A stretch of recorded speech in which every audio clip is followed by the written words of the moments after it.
just say, hello, everyone.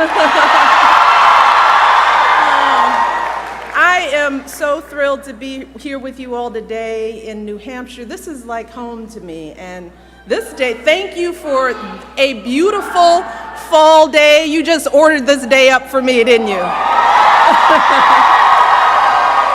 It's great to be here. Let me start by thanking your fabulous governor, your next U.S. Senator, Maggie Hassan. I want to thank her for that lovely introduction. I also want to recognize your Congresswoman, Annie McLean Custer, who's a dear, dear friend. Your soon-to-be Congresswoman, once again, Carol Shea Porter. All of whom have been just terrific friends to us, and your executive council and candidate for governor, Colin Van Ostern. And of course, thanks to all of you for taking the time to be here today.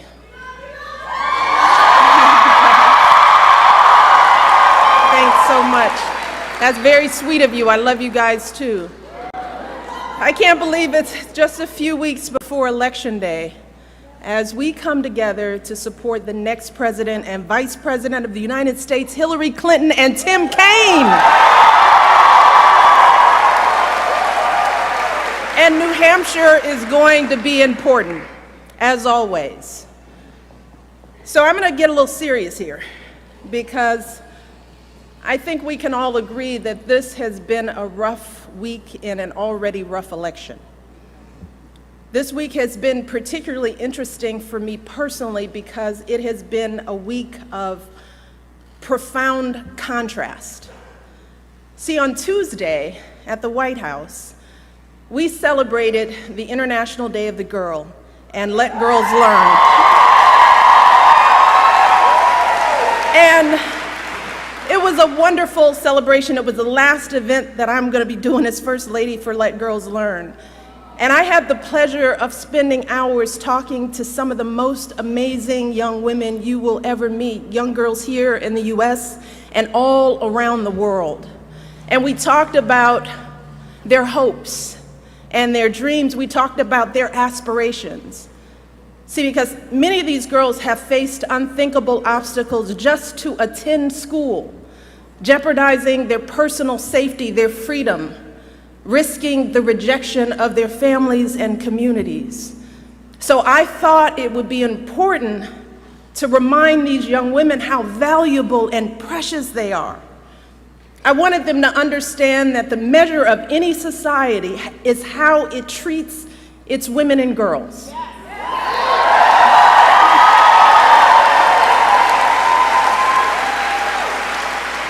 And I told them that they deserve to be treated with dignity and respect. And I told them that they should disregard anyone who demeans or devalues them, and that they should make their voices heard in the world. And I walked away feeling so inspired, just like I'm inspired by all the young people here.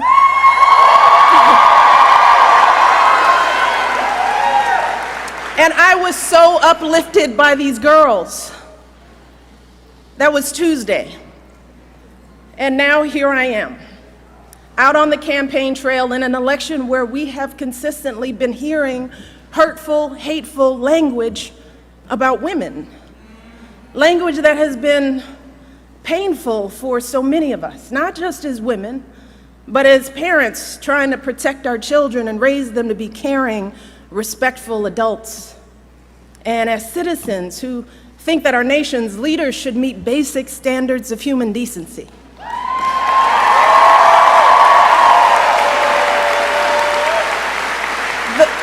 The fact is that in this election, we have a candidate for president of the United States who over the course of his lifetime, in the course of this campaign, has said things about women that are so shocking, so demeaning, that I simply will not repeat anything here today. And last week, we saw this candidate actually bragging about sexually assaulting women. And I can't believe that I'm saying that a candidate for president of the United States has bragged about sexually assaulting women. And I have to tell you that I can't stop thinking about this.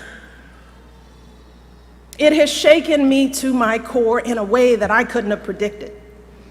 So while I'd love nothing more than to pretend like this isn't happening and to come out here and do my normal campaign speech, it would be dishonest and disingenuous to me to just move on to the next thing like this was all just a bad dream. This is not something that we can ignore. It's not something we can just sweep under the rug as just another disturbing footnote in a sad election season. Because this was not just a lewd conversation. This wasn't just locker room banter.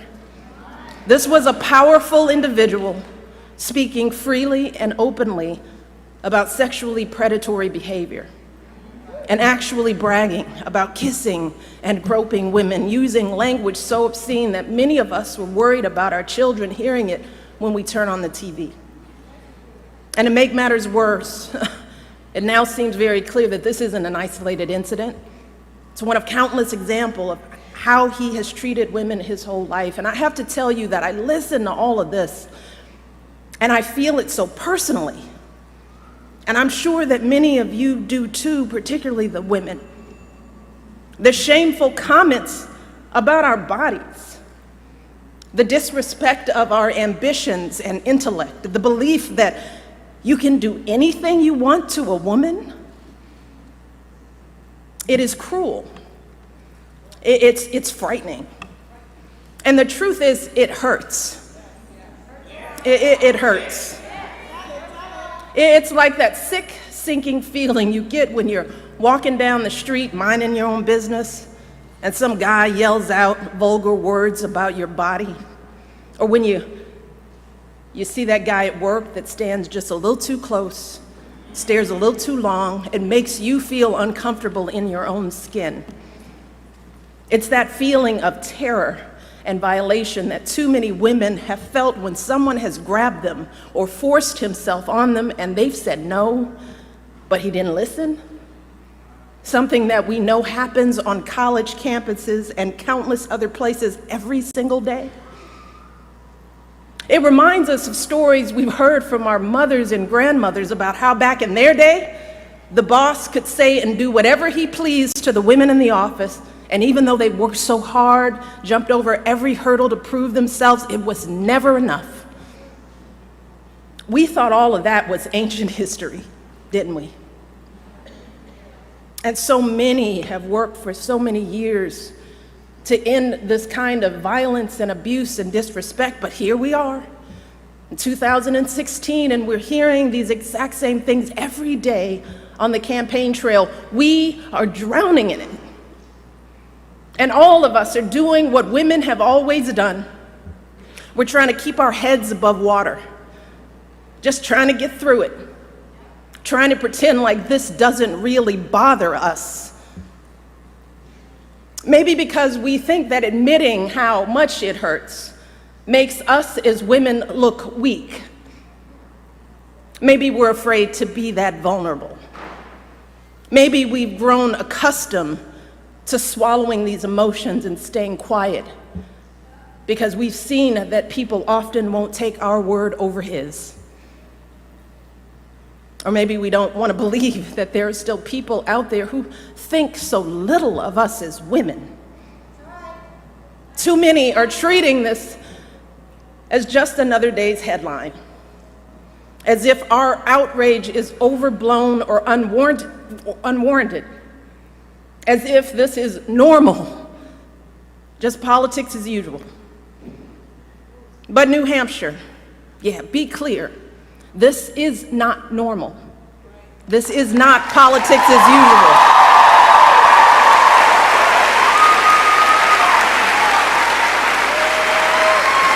This is disgraceful. It is intolerable. And it doesn't matter what party you belong to, Democrat, Republican, Independent, no woman deserves to be treated this way. None of us deserves this kind of abuse.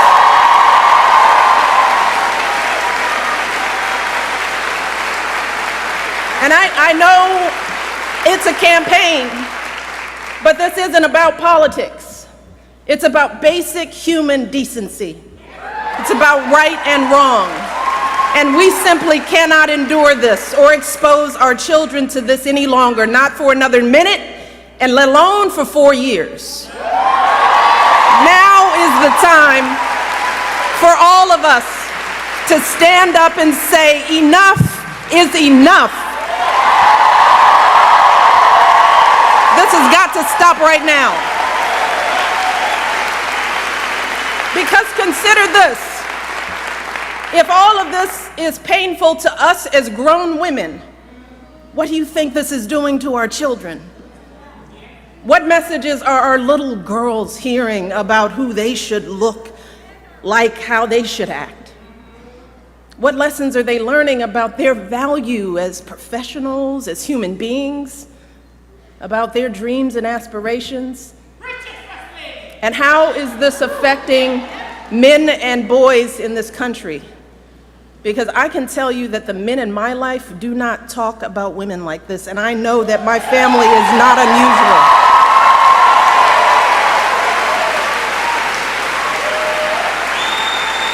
And to dismiss this as everyday locker room talk is an insult to decent men everywhere.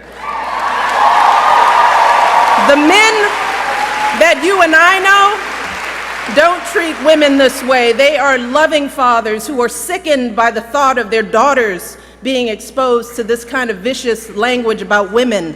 They are husbands and brothers and sons who don't tolerate women being treated and demeaned and disrespected. And like us, these men are worried about the impact this election is having on our boys who are looking for role models of what it means to be a man.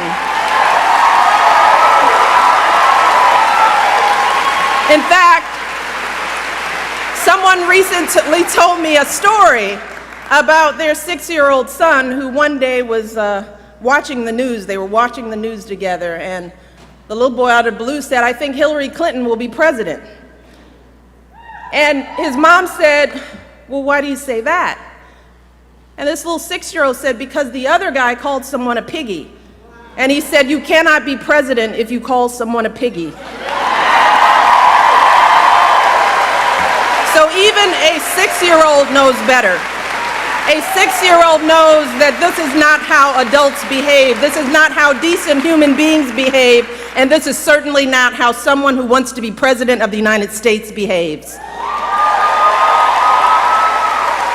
Because let's be very clear, strong men, men who are truly role models, don't need to put down women to make themselves feel powerful. People who are truly strong lift others up. People who are truly powerful bring others together. And that is what we need in our next president. We need someone who is a uniting force in this country. We need someone who will heal the wounds that divide us. Someone who truly cares about us and our children. Someone with strength and compassion to lead this country forward. And let me tell you, I'm here today because I believe with all of my heart that Hillary Clinton will be that president.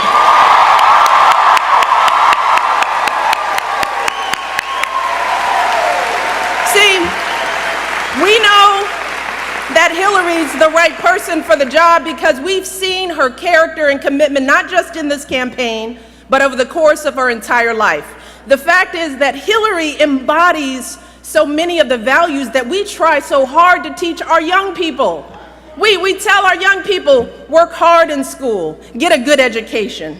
We encourage them to use that education to help others, which is exactly what Hillary did with her college and law degrees, advocating for kids with disabilities, fighting for children's health care as First Lady, affordable child care in the Senate.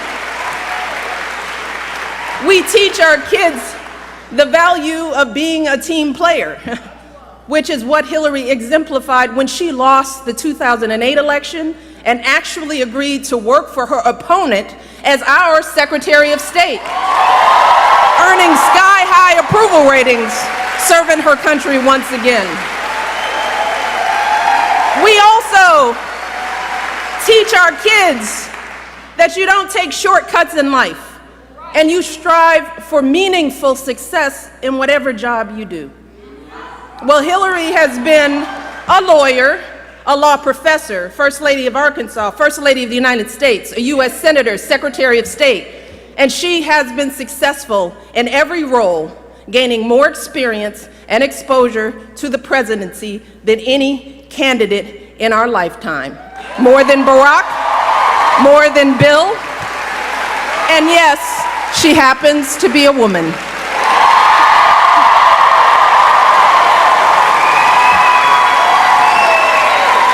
And finally, we teach our kids that when you hit challenges in life, you don't give up, you stick with it. Well, during her 4 years as Secretary of State alone, Hillary's faced her share of challenges.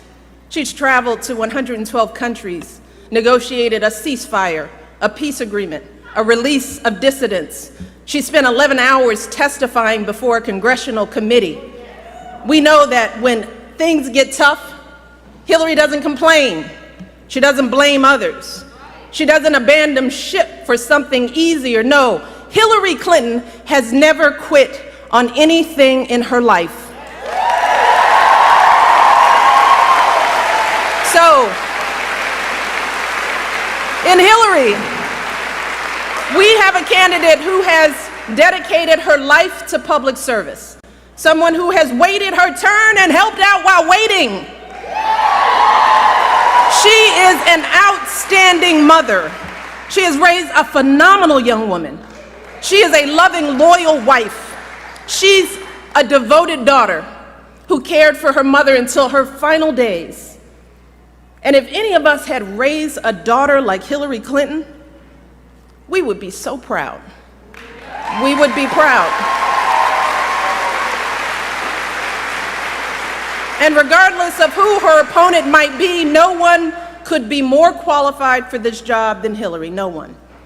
And in this election, if we turn away from her, if we just stand by and allow her opponent to be elected, then what are we teaching our children about the values they should hold, about the kind of life they should lead? What are we saying?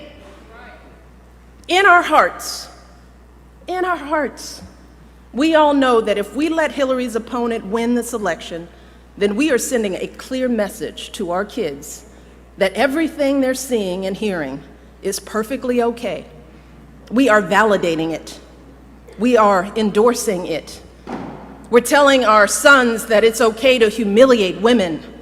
We're telling our daughters that this is how they deserve to be treated. We're telling all our kids that bigotry and bullying are perfectly acceptable in the leader of their country.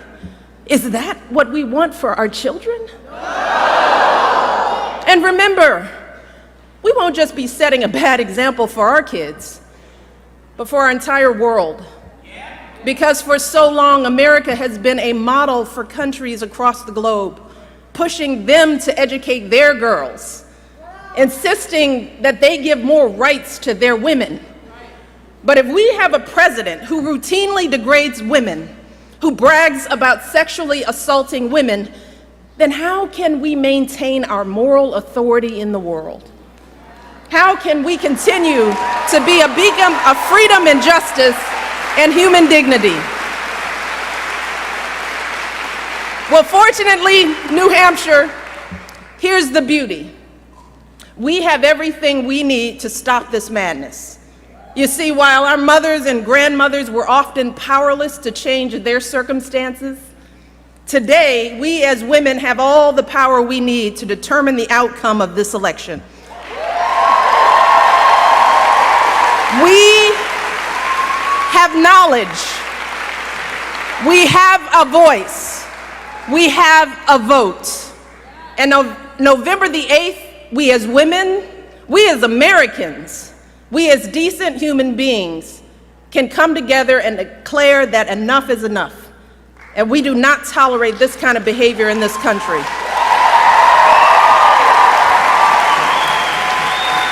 Remember this.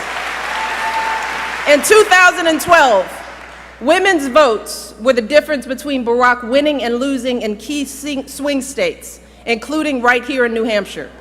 So, for anyone who might be thinking that your one vote doesn't really matter, or that one person can't really make a difference, consider this. Back in 2012, Barack won New Hampshire by about 40,000 votes, which sounds like a lot. But when you break that number down, the difference between winning and losing this state was only 66 votes per precinct. Just take that in. If 66 people, each precinct, had gone the other way, Barack would have lost. So each of you right here today could help swing an entire precinct and win this election for Hillary just by getting yourselves, your families, and your friends and neighbors out to vote. You can do it right here. But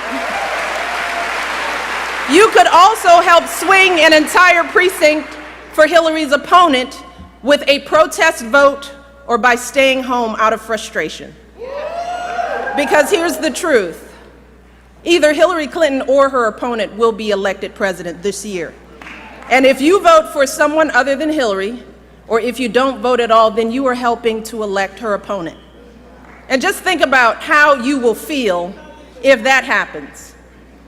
Imagine waking up on November the 9th and looking into the eyes of your daughter or son, or looking into your own eyes as you stare into the mirror. Imagine how you'll feel if you stayed home, or if you didn't do everything possible to elect Hillary. We simply cannot let that happen. We cannot allow ourselves to be so disgusted that we just shut off the TV and walk away. And we can't just sit around wringing our hands. No, we need to recover from our shock and depression and do what women have always done in this country. We need you to roll up your sleeves. We need to get to work. Because remember this, when they go low, we go. Yes, we do.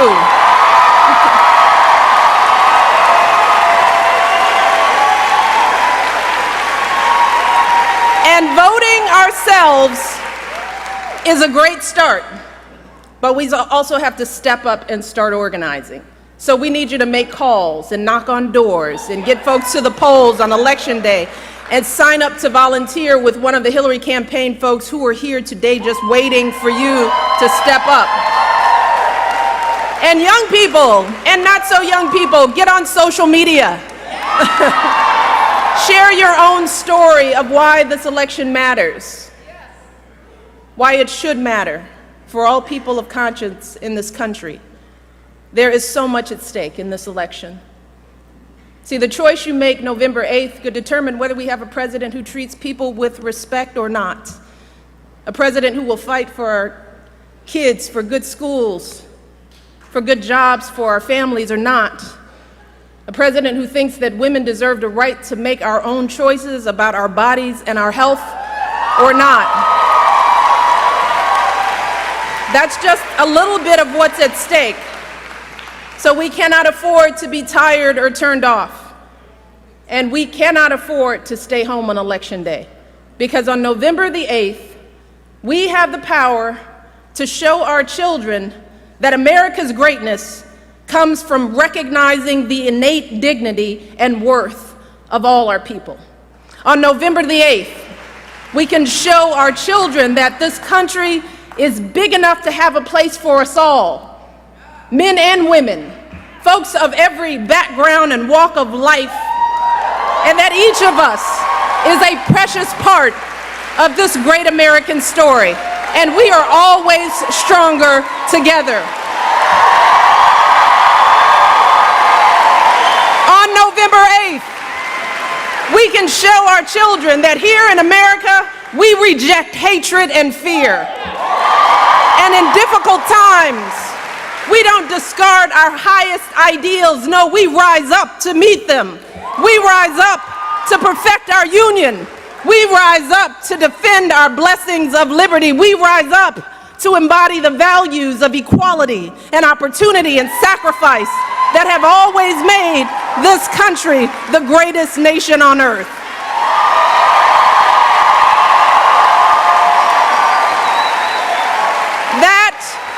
is who we are. And don't ever let anyone tell you differently. Hope is important. Hope is important for our young people. And we deserve a president who can see those truths in us. A president who can bring us together and bring out the very best in us. Hillary Clinton will be that president. So for the next 26 days, we need to do everything we can to help her and Tim Kaine win this election. I know I'm going to be doing it. Are you with me? Are you all with me? You ready to roll up your sleeves? Get to work, knocking on doors. All right, let's get to work. Thank you all. God bless.